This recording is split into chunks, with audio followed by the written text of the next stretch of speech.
In World War II, the 120th Engineers of northern New Mexico and Oklahoma were predominantly Hispanic and Native American.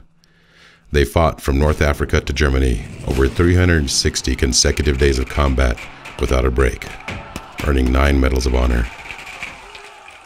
Also during World War II, the federal government banned all radio stations from broadcasting in any language other than English. And out of over 260 foreign language stations in the United States, only one refused to comply: KFUN in Las Vegas, New Mexico. Ernie Thwaites refused to stop broadcasting in Spanish and suffered the pressure and the consequences of the U.S. government threatening to take his station and his home. The Castle of Montezuma was built as a resort by the railroad.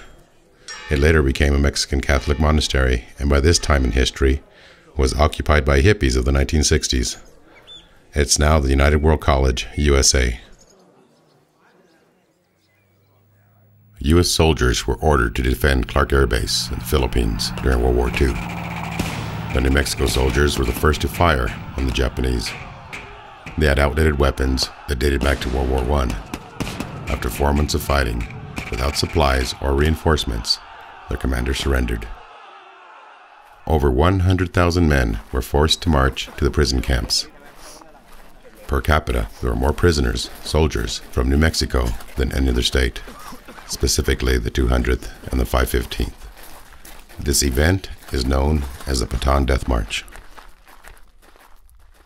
Felix Barela was a young man from the west side of Las Vegas.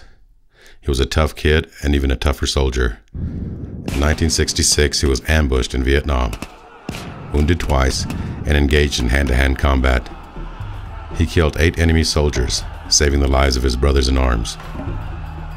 Felix received the Distinguished Service Cross, the Purple Heart, Vietnam Service Medal with a Bronze Star, and the Vietnam Campaign Medal.